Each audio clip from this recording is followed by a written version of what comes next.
Como a maioria de vocês, eu sou um profissional de RH, tive minha carreira basicamente dividida entre Unilever e Microsoft, e há 3 anos e meio eu faço parte de um grupo de consultores associados que chama-se ETE Desenvolvimento Humano.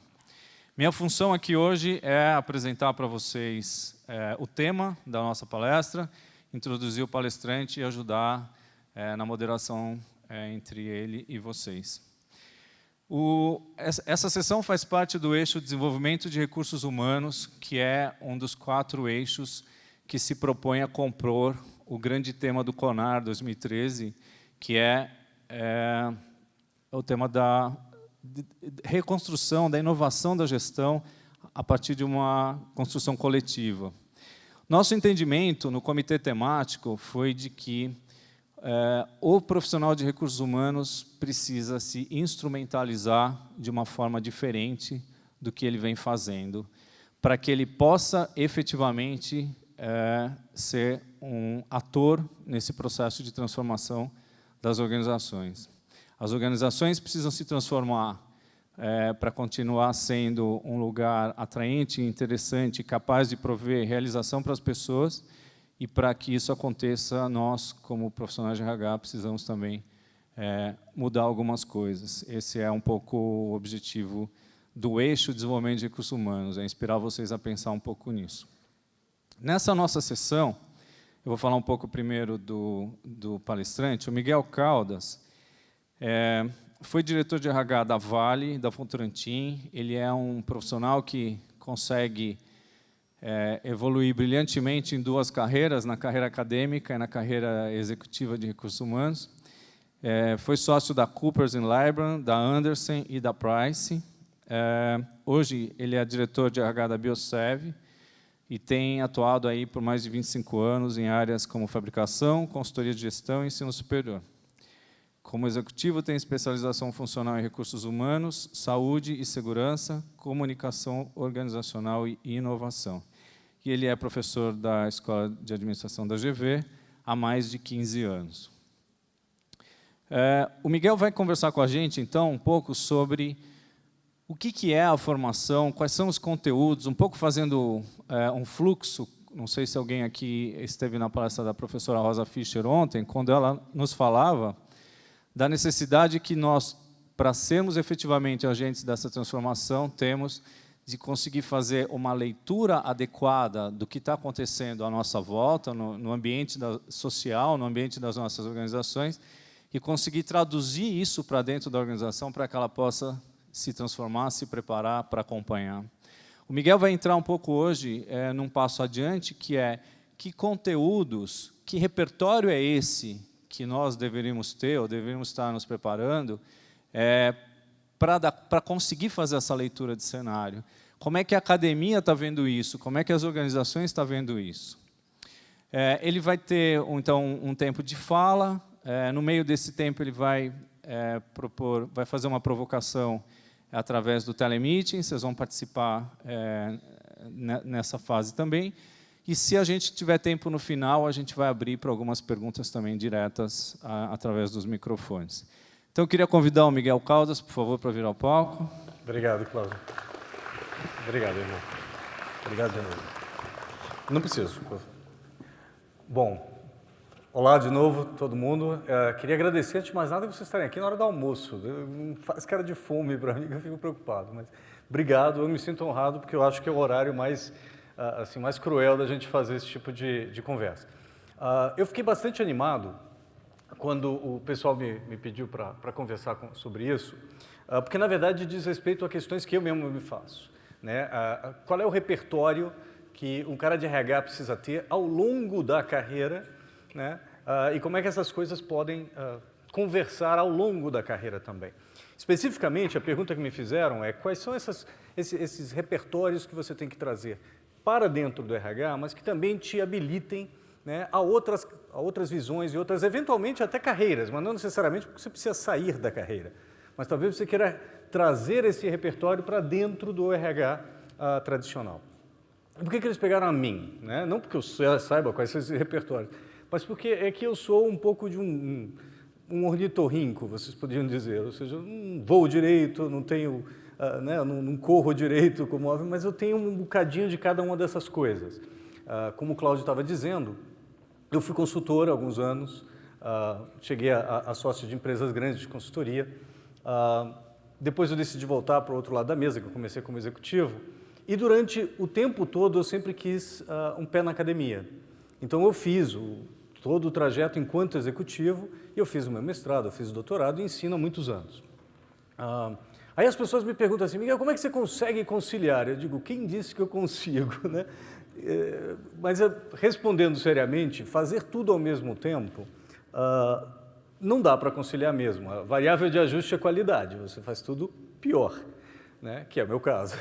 Mas é possível você ver que nesses diferentes aspectos da vida de recursos humanos, o aspecto consultor, o aspecto acadêmico, o aspecto executivo, você termina pegando algumas habilidades, alguns exercícios que são úteis, embora eles venham do lugar A para B. Então, como é que você consegue pegar um conteúdo que você pensava ser útil somente para a academia e você traz ele para a consultoria, ou da consultoria você traz para a vida executiva, ou da vida executiva para a consultoria? Então, a ideia era da gente expandir essa noção pensando nesse cabedal de repertórios, porém, ao mesmo tempo, pensando em carreira. Eu decidi abordar isso do ponto de vista de carreira por uma questão, para mim, muito interessante nos meus encontros. Eu tenho notado que as pessoas mais interessantes que eu conheço, que estão entrando em consultoria, por exemplo, têm um conteúdo incrível para dar, tá? Mas eles não têm as habilidades básicas de um bom consultor. Nunca aprenderam isso e na vida executiva, por exemplo, nunca tiveram que fazer. A, eles não sabem vender. B, eles não sabem dizer aquilo que eles estão vendendo, né? C, eles não sabem o que o cliente precisa, né? E tipicamente sabem entregar alguma coisa e diz, olha, se você quiser eu tenho isso aqui para dar. Então você tem uma dificuldade muito séria nessa passagem e eu vejo excelentes consultores que ralam, gramam, como o pessoal diz, um ano e não conseguem gerar a receita para conseguir manter-se nessa opção. Assim como eu vejo o executivo que vai para a academia, por exemplo, e tem uma enorme dificuldade. Olha, gostei desse negócio de academia, mas tem um problema com o negócio do aluno. Ou então a correção de prova, não dá para eliminar isso. Digo, pô, se tivesse inventado mais gente queria fazer esse tipo de coisa. Então, eu comecei a ver que as pessoas, quando fazem essas opções, não construíram algumas habilidades fundamentais que poderiam ter conseguido antes. Por outro lado, aquelas que têm isto, por qualquer coisa que a vida tenha levado elas a ter, não só elas se tornam melhores naquilo que fazem, mas no processo de aprender, então eu sou executivo que quero virar consultor, por exemplo. No processo de ser executivo e me alimentar dessas habilidades ao longo do tempo, eu me tornei melhor executivo, eles me dizem. Então, a gente acha que esses repertórios deviam conversar mais. E dentro do RH deveriam, se bem exercitados, enriquecer o profissional de RH dentro da empresa, mesmo que ele decida nunca fazer essa migração. Ok, mas ele aumentou seu repertório em um campo e um escopo que antes ele provavelmente não estava pensando em fazê-lo, porque eles contradizem ou vão além daquilo que seria a formação tradicional que o RH precisa, né? Não que eu saiba que raios é isso, mas o que eu digo é, há sim uma convenção de o que é que o cara de RH precisa fazer e até onde ele vai, para por ali. Então, inspirado nessas pessoas que são ótimos consultores ou excelentes ex-executivos que tentaram ser consultores ou acadêmicos, eu criei um pouquinho dessa discussão. E a ideia do peixinho que muda de aquário, para mim, tem um pouco da relação que eu estou querendo dizer. Como é que você se prepara no aquário de origem e torna a tua vida no aquário de origem também um pouco mais qualificada? Com repertório, eu quero dizer o seguinte, fundamentalmente, a amplitude de habilidades, aptidões, como você quiser chamar isso, e eu vou fazer questão de não chamar quanto competência por uma outra questão, que um profissional precisa dominar para desempenhar adequadamente em um campo de ocupação específico. Então, por definição, repertórios são o que o gringo chamaria de field specific, ou seja, eles estão ligados a um campo específico. Por isso é que a gente se enquadra, a gente se fecha, né? E a gente diz, o que eu preciso para me dar bem nesta opção que eu fiz? né? E você captura isso ao longo da tua formação, o máximo possível, com gente que você admira, na academia, com coisa que você lê, você diz, o que eu preciso fazer, saber, conseguir produzir para crescer nesta minha escolha? Mas raramente você pensa em campos paralelos que poderiam te enriquecer nessa função. Né? Por exemplo, pense num professor que você tenha hoje, né, admiração. Eu gosto muito dos meus colegas nesse aspecto, eles são ótimos de fazer isso e eu também, não sou diferente. O aluno chega e diz, o que você acha que eu preciso saber hoje? Aí eu sento, faço a cara de difícil e tal, e eu penso no que eu acho, né, que ele deveria saber para poder crescer na carreira no tempo que eu estava começando, que faz 30 anos. Tem nada a ver com o que esse cara vai viver hoje. A realidade verdadeira é que eu não faço a mais pé ideia do que ele vai precisar para sobreviver o primeiro ano ou o segundo, neste mundo que ele está vivendo e entrando agora. A verdade é que eu não sei, eu não passei, eu posso projetar, mas eu não sei. É a mesma coisa quando você está em qualquer campo específico, novamente, como RH, você pode ter N atuações, você fica perguntando para aqueles modelos, o que eu preciso conhecer, quais são as principais ferramentas ou conceitos? Você está perguntando geralmente para alguém que está defasado em tempo e espaço do momento em que você está. Então você está projetando o que você precisa fazer para frente com base no que o cara está olhando para o retrovisor. Então, por isso que eu acho que a provocação de repertório é interessante, independente de o que você quer fazer, mesmo que você não queira sair de RH para fazer nada além da função que hoje você tem, seja como consultor, seja como executivo. Porque te faz pensar no repertório que vai ser necessário a gente aponta esse negócio para a tela por uma burrice indômita, não sei onde é que eu deveria. Você tem que pensar no aquário de destino. E você tem que fazer esse enriquecimento de repertório no aquário de origem. Se você pensar somente na tua fronteira, nas tuas paredes, né, você dificilmente vai se destacar além dessas paredes. A lógica é essa. Então, por que a gente está falando de um novo repertório para RH? Eu vou citar coisas que vocês estão cansados de saber, mas só para a gente colocar pelo menos 4 pontos fundamentais. O primeiro é que a gente está, sim, passando por profunda transformação. E, principalmente, o que eu quero dizer com isso é que os requisitos do aquário são diferentes. Meu ponto com o professor que te diz o que você vai precisar passar na vida, hoje, você pergunta isso para ele quando ele não sabe, né, ele está se referindo a coisas que aconteceram há 20 ou 30 anos atrás. Ou a um mentor que você tem, né, dentro da organização que já passou pelo que você está passando 20 anos atrás. O caminho é diferente. Né? Meu sogro, uma vez, ele passou um tempo com minha esposa, né, quando ela era criança, numa universidade na Inglaterra, numa cidadezinha lá, pequenininha, e uma vez eu fui para lá por outro motivo, num congresso, ele falou, vai lá e visita a casa que a Roberta morou. Eu digo, como é que eu faço lá? Olha, pega o ônibus 35 e desce na última estação, segunda direita.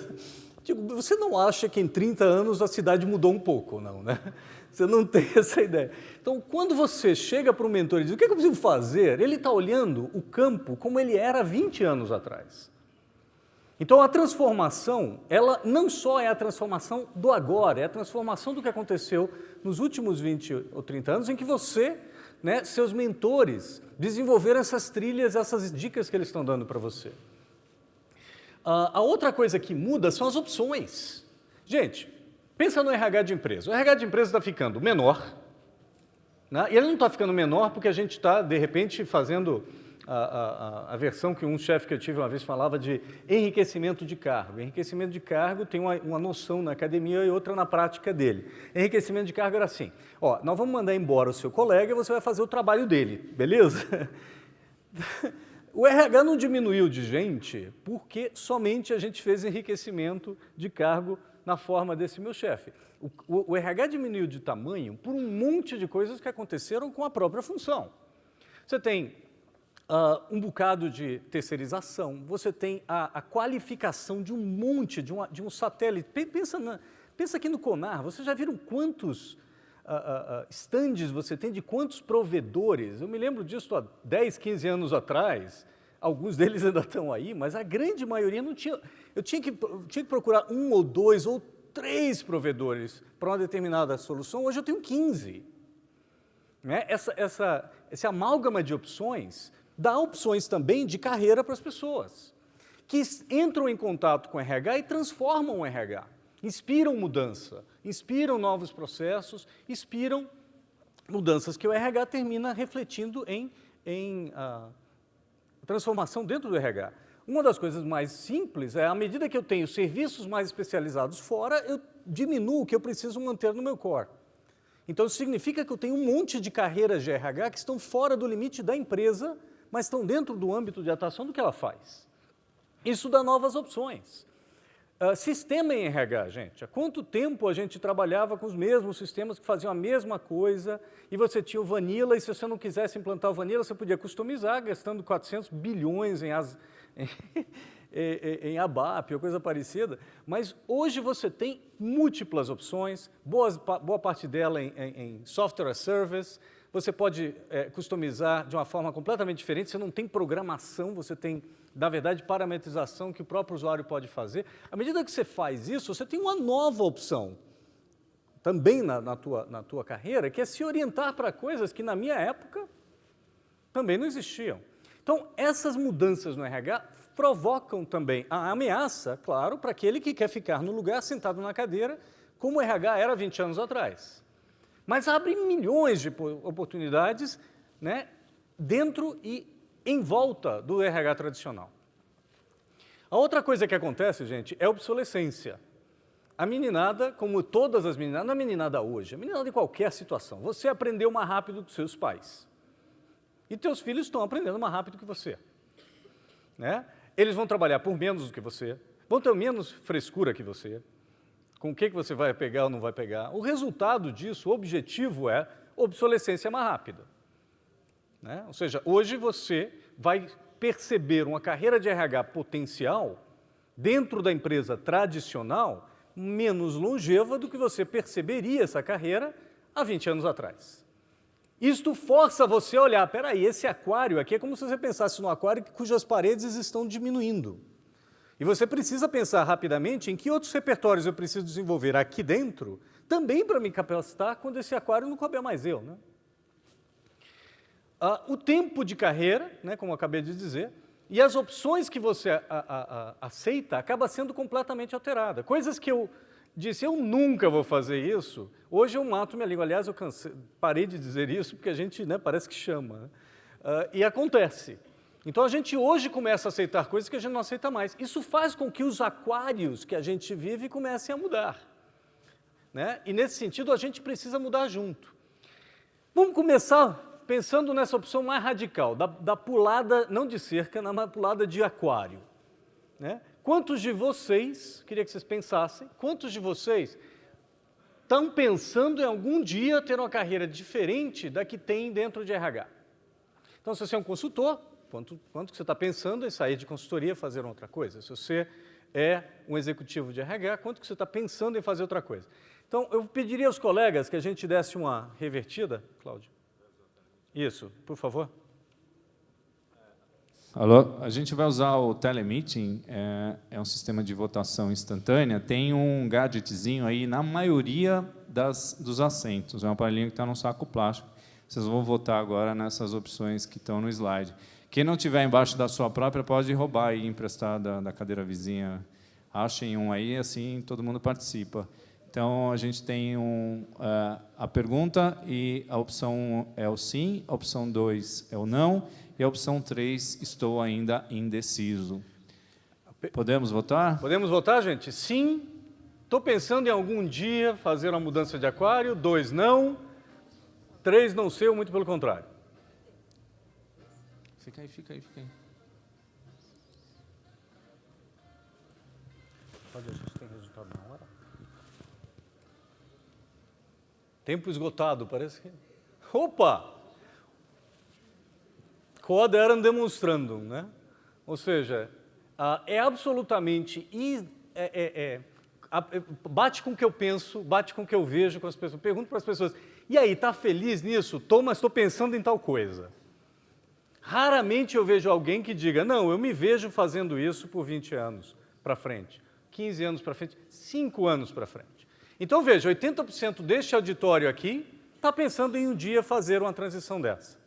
Ora, meu ponto é, se vocês fizerem como meus amigos brilhantes executivos, que foram fazer isso, essa capacitação, eu vou sair da empresa e eu vou fazer um curso, e esse curso vai mudar completamente minha capacitação. Você está dizendo que você vai dar um pulo do aquário, você vai entrar no novo aquário e lá dentro do aquário você vai se virar.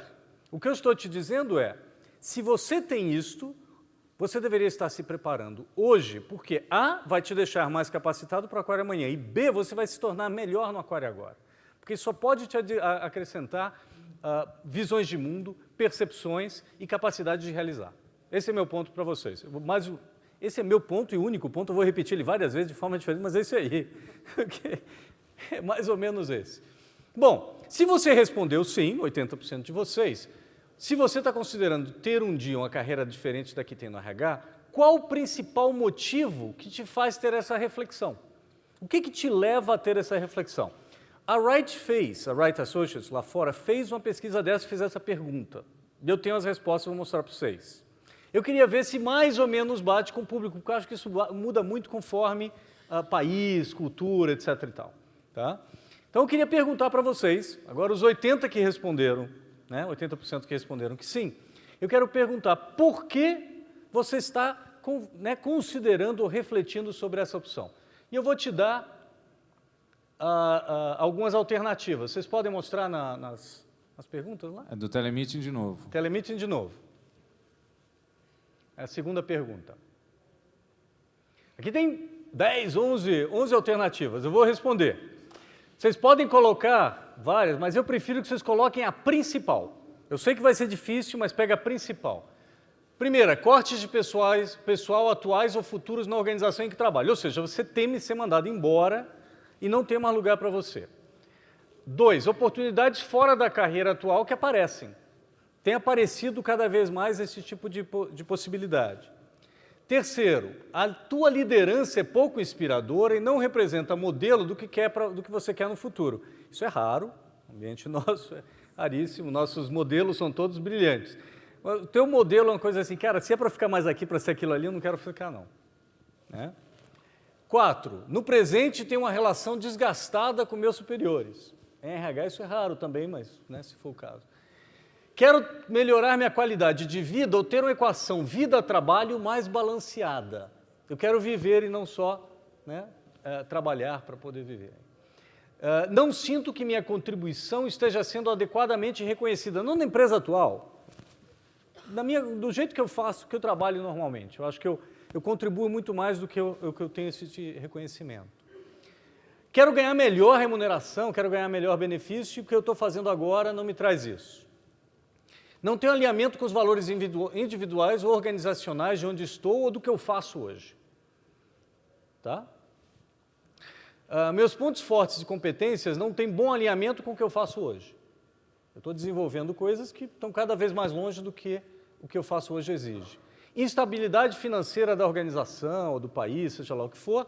Ou 11, o fechamento ou transferência da organização em que eu trabalho. Eu vou aproveitar um sopão e vou fazer uma limonada. Dessas 11 aqui, eu peço que vocês escolham a principal.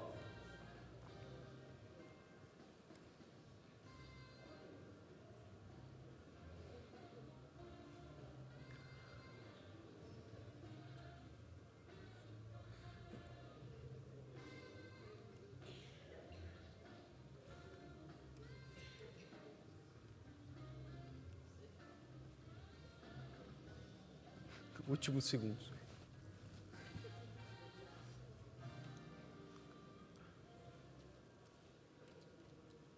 Tempo esgotado. Olha só, o que deu mais aqui na turma foi: quero balancear melhor a minha qualidade de vida, eu tenho uma equação vida-trabalho mais balanceada. 40%. 18% aparece oportunidade fora. Né? Então, você tem um motivo que é mais dentro para fora, um motivo que é mais oportunista, assim por diante. Se eu responder, quando eu fizer outra coisa, quando eu crescer, fizer outra coisa, eu tenho o mesmo motivo que a maioria de vocês. Eu tenho isso. Esse é meu motivo. Né? Acho que essa vida que eu levo, pelo menos, não vai dar para viver muito tempo. Mas, percebam como você tem coisas também importantes aqui. Olha, a liderança não me inspira, eu não sinto que eu sou bem reconhecido, eu não sinto que eu ganho bem para o que eu faço. Os motivos se juntam. Podemos ir de novo para os slides? Eu mostro para vocês o que aconteceu lá fora. Lá fora, né, lá eles deixavam o pessoal responder mais de uma. E esse 185 está errado, é 18%, tá? 54% do pessoal estava fazendo isso por uma reação à crise que estava acontecendo lá fora. Então, era muito mais um motivo reativo do que proativo. Eu tenho visto cada vez mais aqui no Brasil, até porque a gente não está ainda na crise que talvez venha por aí, tão séria, um motivo muito mais pessoal. Eu não sei se eu acredito mais, eu não sei se eu quero fazer isso desse jeito, eu acho que tem outra forma de fazer, eu quero fazer uma outra coisa porque também eu me sinto melhor de uma outra forma. O que faz com que isso que a gente está falando de repertório seja cada vez mais importante. Então, eu acho que a gente pode falar de mudança de repertório, eu vou apresentar... Você já viu consultor que não tem um quadrinho de 2x2, não? Sabe? Então, não vou ser eu que vou mudar a regra. Então, eu vou apresentar um framezinho. Segurança do trabalho. Eu que você dava uma mexidinha. Né? Talvez você também queira dar uma mexidinha para trás, talvez.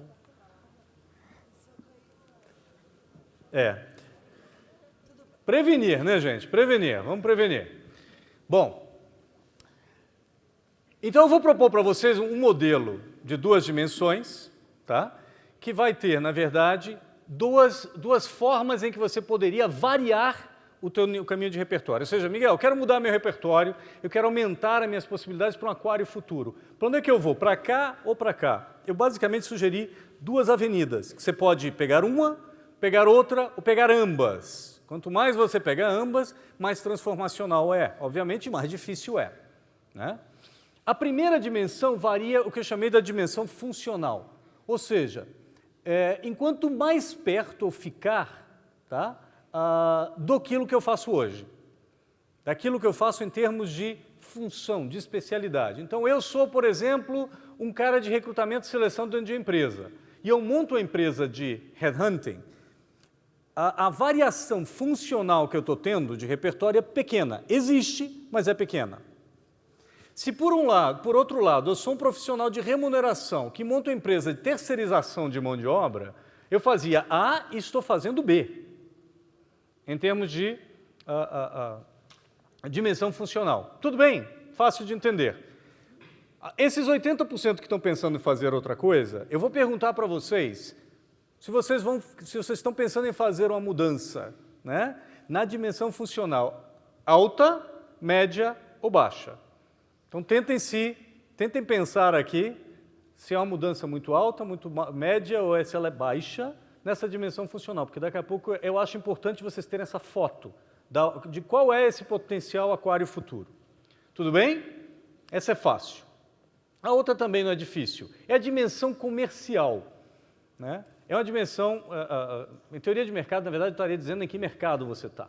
Aqui o que eu quero saber é, independente se você faz a mesma coisa ou outra coisa, se você faz para a mesma freguesia, por assim dizer. Então, se, por exemplo, eu sou um profissional de RH que monta uma empresa que presta serviços a RHs como eu fui, tá? Eu estou fazendo uma mudança de repertório menor, né, do que eu poderia fazer caso eu, por exemplo, sou um cara de RH que monta uma empresa que vai prestar serviço a órgãos públicos através de concorrência pública. Entendeu? Eu não, em absoluto, eu fazia compras desse tipo como RH, mas eu estou participando, vendendo esse tipo de serviço depois. Então, se eu estou vendendo serviços lá fora para pessoas que são exatamente como eu era antes, a minha mudança é baixa, do ponto de vista comercial. Se eu estou fazendo uma mudança, ou pretendendo fazer uma mudança completamente diferente, no sentido de que eu vou oferecer meus serviços ou ganhar a minha vida com um tipo de clientela, né? Clientela aqui no sentido que vocês quiserem. Eu sei que a gente tem gente de ONGs, de tudo quanto é coisa, eu não quero ser pouco inclusivo, exclusivo, sim. Eu gostaria que vocês pensassem em quem é que vai pagar a conta, né? Quem vai pagar a conta é alguém muito semelhante a quem me paga hoje na minha opção de vida? Se for muito parecido, é baixa mudança. Se for mais ou menos, é média. Se for muito alto, é alto. Eu queria que vocês pensassem, vocês 80% que estão pensando em uma mudança desse tipo, se vocês estão falando de uma mudança pequena, média ou baixa no sentido comercial. Então, eu vou fazer uma pergunta que vocês vão precisar saber isso. Isso que eu quero fazer é uma mudança baixa no sentido funcional ou alta no sentido funcional? E ela é alta ou baixa nesse sentido comercial? 2 dimensões só para não complicar muito. Pode ser? Pensem nisso aqui um instantinho. Obviamente, quanto mais alta em cada uma das 2 dimensões, pior. Isso gera uma matriz de, em vez de 2x2, 3x3. Né? Ou seja, se eu estou fazendo uma mudança, né, na dimensão funcional aqui, muito pequena, a minha especialidade é semelhante à atual, então eu estou fazendo uma dessas 3 mudanças, esses 3 caminhos. Se eu estou fazendo uma mudança, não é especialidade, medianamente distinta à minha, não é totalmente diferente, mas não é igual, eu estou em uma dessas 3 mudanças. E se eu estou fazendo uma mudança para uma especialidade muito distinta à atual, eu estou falando de alguma dessas 3. E aí, quando eu conjugo com a dimensão comercial, se o cliente é o RH igual ao que você é, por exemplo, nós estamos falando de uma dessas 3, se o cliente inclui o RH, mas inclui também outras clientelas, formas de ser, né, seria uma dessas 3. E se o cliente não tem nada a ver com o RH, no meu caso, estou falando no meu caso, mas para vocês pode ser o contrário, então, se for um cliente muito diferente, nós estamos falando de uma dessas 3. E aqui você vê, em ordem de claridade, né, inversa de claridade, enquanto mais escura a mudança, mais grave ela é. Mais grave é a mudança de repertório que isso exige. Maior é a necessidade de se preparar para isso antes, né? E maior a importância de você medir o gap de quanto que espaço você pode dar ou que não pode dar. Tá? Basicamente é essa a ideia. Então eu vou perguntar para vocês, muito bem, qual é o nível de diferenciação de repertório que vocês estão pensando? Vocês estão pensando nessa nova carreira que vocês pensaram em um repertório muito parecido com o atual, é 1, né? O nível 2, eu estou sempre me referindo a esses 3, esses 9 quadrantes aí. Né? 9 quadrantes, não é bem, 9 blocos. Obrigado. Então, se é 1, é porque é muito pequeno. Se é 2, é muito parecido em uma dimensão, mediano na outra. 3 é que é parecido ao atual em uma dimensão, e muito diferente na outra. 4, mediano nas 2. 6, que é medianamente diferenciado em uma dimensão e muito diferenciado na outra. 9 é muito diferenciado. Para quem gosta de matemática, 1 vezes 2, 1 vezes 1, 1 vezes 3, 2 vezes 3, 3 vezes 3. Tá? Porque é um produto, uma complexidade multiplica a outra, ela não soma a outra. E é isso que a gente tem aprendido na academia, que essas transformações elas se dão na forma de produto. Elas exponencializam a dificuldade uma da outra. Então, são essas opções aqui. Eu espero que o parêntese ajude em vez de atrapalhar. Podem votar? Então, vamos votar.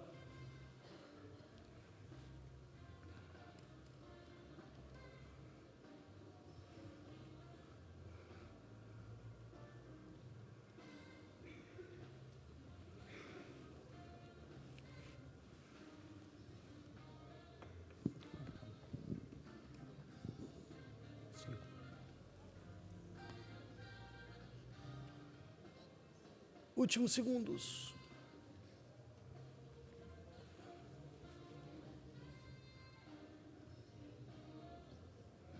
Tempo esgotado. Muito obrigado. Vamos ver o que deu. Olha só.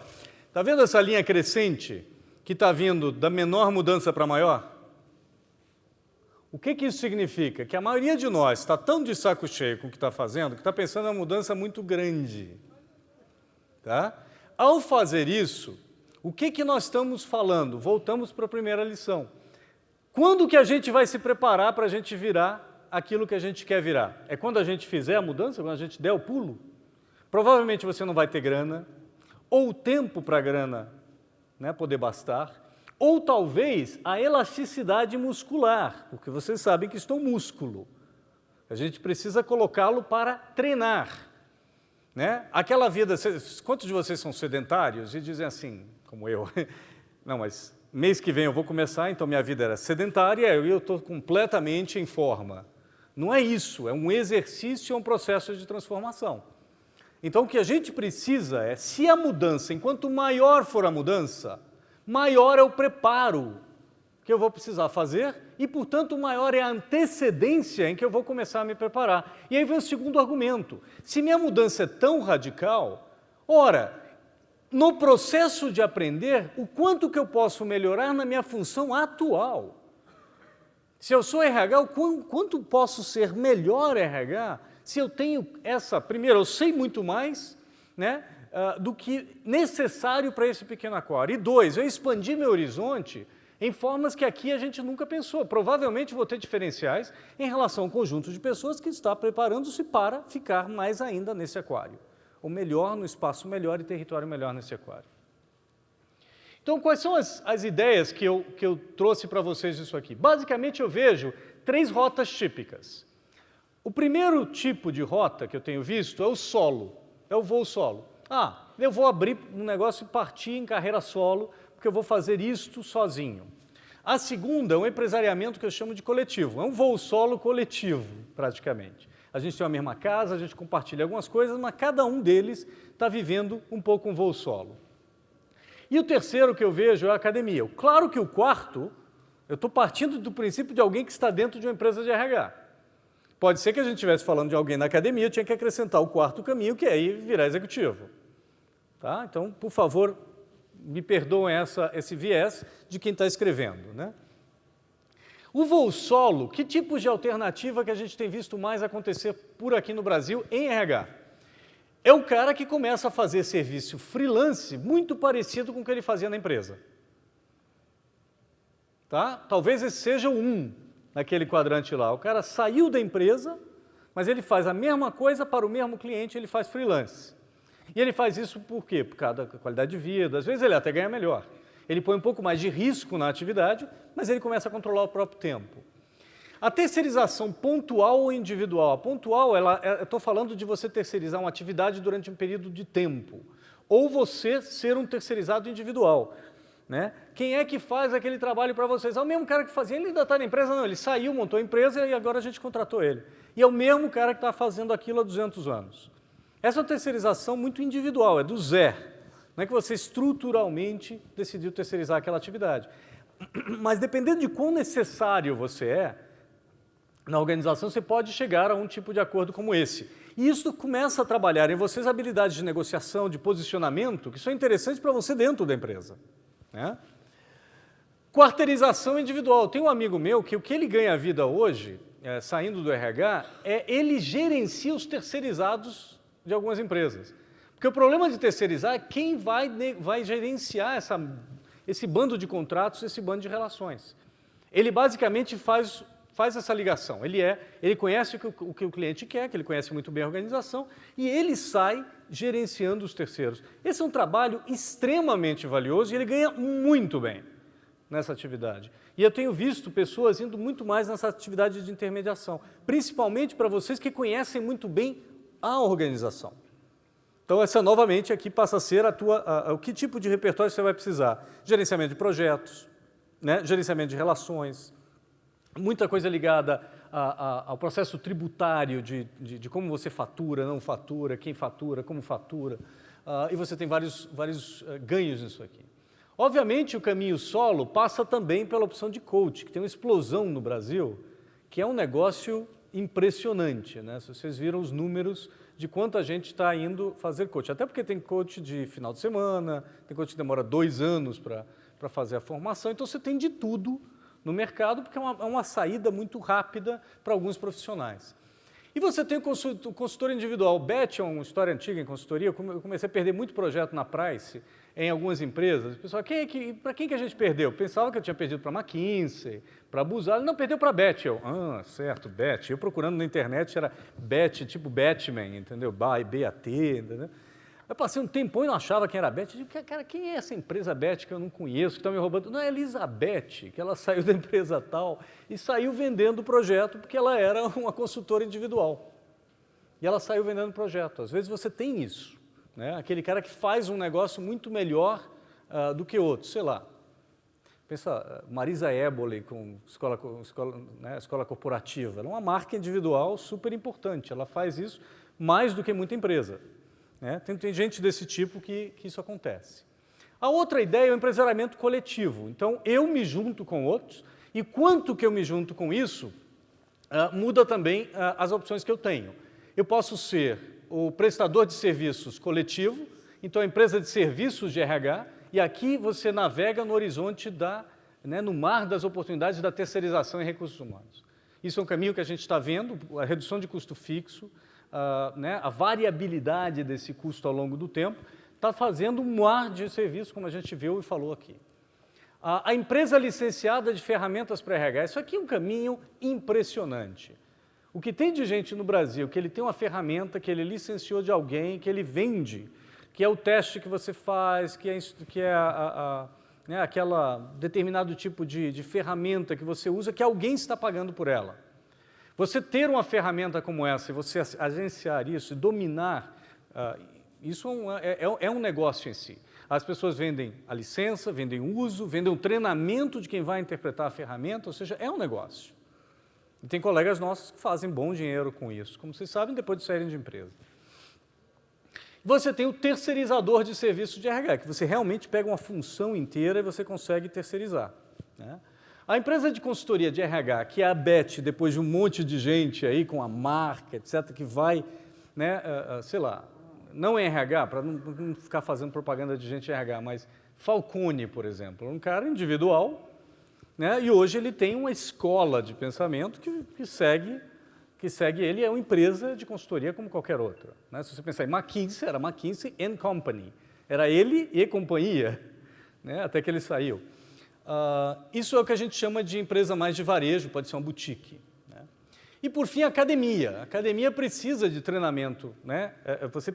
Você tem opções de academia que podem ser trabalhar no treinamento especializado. Eu tenho colegas meus de academia que eles, basicamente, olha, o que ele faz é dar aquele tipo de módulo em um monte de empresas. Ele faz aquilo e somente aquilo. Ele só tem aquela coisa para dar. Né? Você tem a outra opção, que é o trabalho acadêmico em período parcial. De certa forma, o que eu faço há 20 e poucos anos. Né?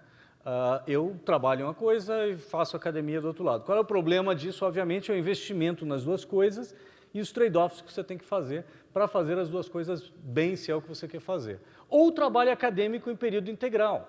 Gente, a gente tinha no Brasil, no ano passado, 7 vezes mais cursos de RH-related, que pode ser psicologia ou pode ser administração, do que a gente tinha 15 anos antes.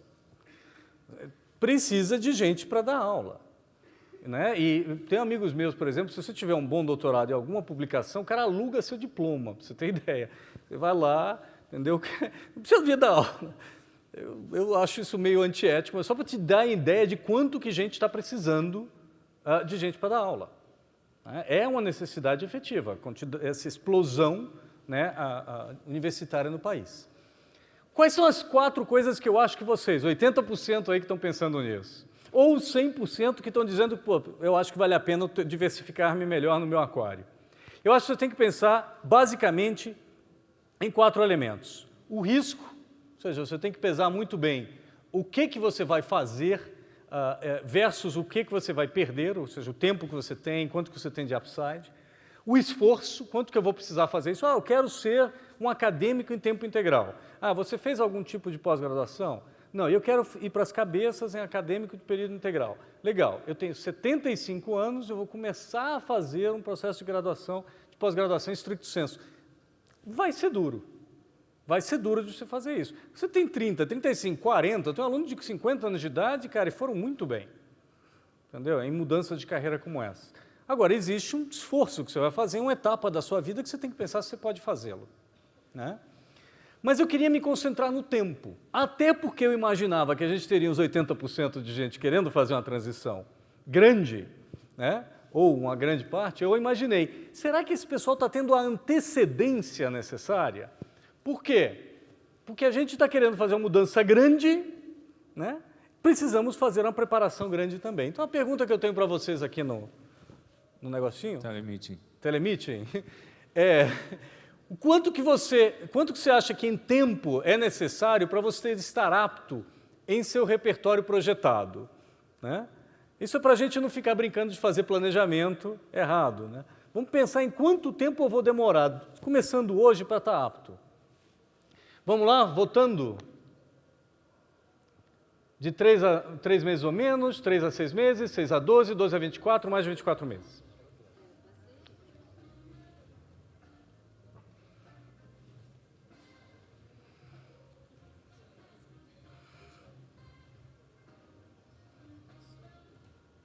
Últimos segundos.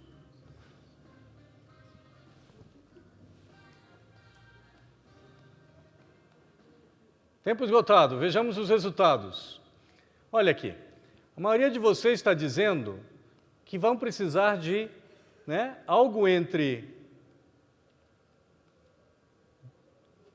1 e mais de 2 anos. A grande maioria de nós. Então, gente, olha só. Quando você pega... Lá vou eu fazendo meus gráficos. Por um lado, a dificuldade da mudança.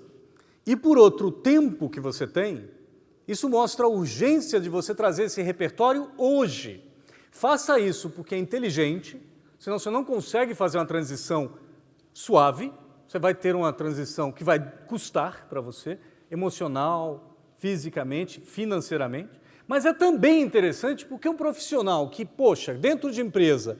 melhora a sua qualificação acadêmica, ou melhora a sua aptidão empresarial, ou pensa em produto de uma forma diferenciada, está vendo o resultado para um negócio que quer montar, ou se associa com gente, ou monta uma rede de gente. Isto é coisa que, no fundo, a gente procura em RH. Então, você não só vai fazer bem para você e para uma alteração que você quer fazer na sua carreira, que você pode ou não fazê-la, mas você também vai estar melhorando a sua vida no aquário em que você está. Eu acho que é isso que eu tenho aprendido com essa história do repertório, quanto que não é algo tão difícil. Você tem que passar por um pouco de autoconhecimento, né? Primeira etapa, o que eu sou, o que eu quero, o que eu almejo, o que é necessário, o que precisa lá fora, o que eu posso fazer dentro de tudo isso. Você tem que desenhar essa estratégia, definir a estratégia, eu vou para o 9, eu vou para o 6, eu vou para o 7, aquele quadro lá. Qual é a rota? Eu vou para solo, eu vou para coletivo, eu vou para academia. Eu planejo esse projeto, qual é o equacionamento de risco, de esforço, tem grana? Começou a juntar? Quanto que eu vou precisar? Quanto tempo eu vou precisar para fazer essa... Coloca isso no tempo, planeja isso e implanta. Óbvio que é 10 mil vezes mais fácil colocar isso no papel do que fazer. Tá? Mas você vai se tornar um pouco mais dono do seu destino e muito mais habilitado, com repertório ampliado, no aquário em que vocês estão. O que é que vocês acham? Eu não sei se dá tempo, Cláudio, seria ótimo Pessoal, ter alguma interação. Tem 5 minutos para algumas perguntas. Quem tiver a fim de fazer, vamos para agilizar, levantem a mão, por favor, que a gente corre com o microfone para vocês. Vamos usar um pouquinho esse...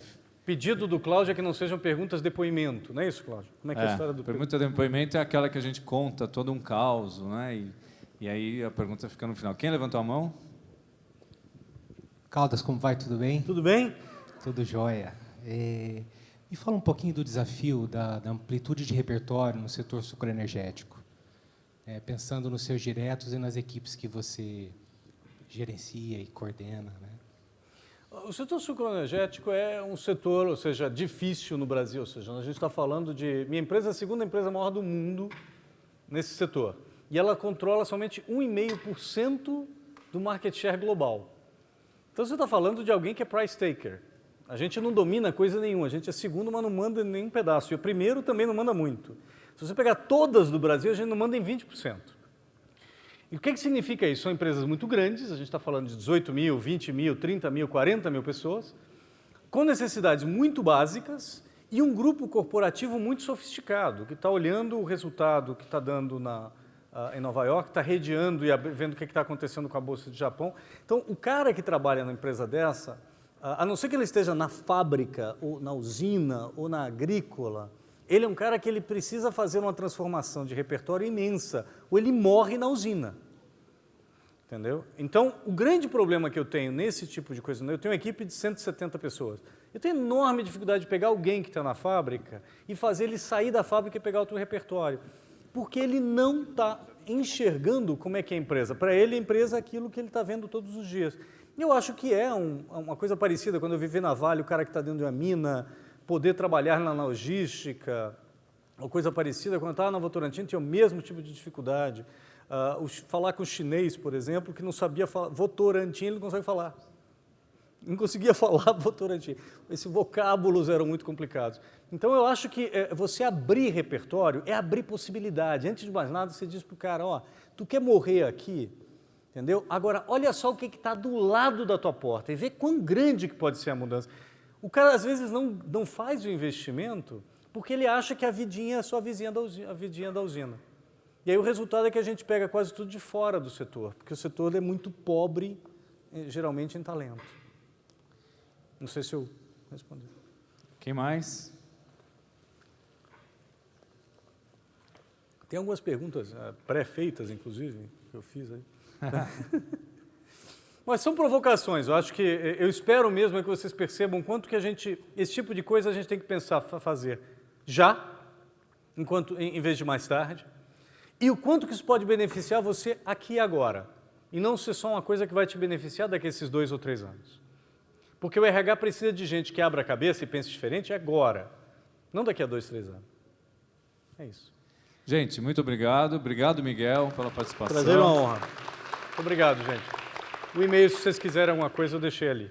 O e-mail dele estava no slide anterior. Alguém pode voltar? O último slide do Miguel, por favor?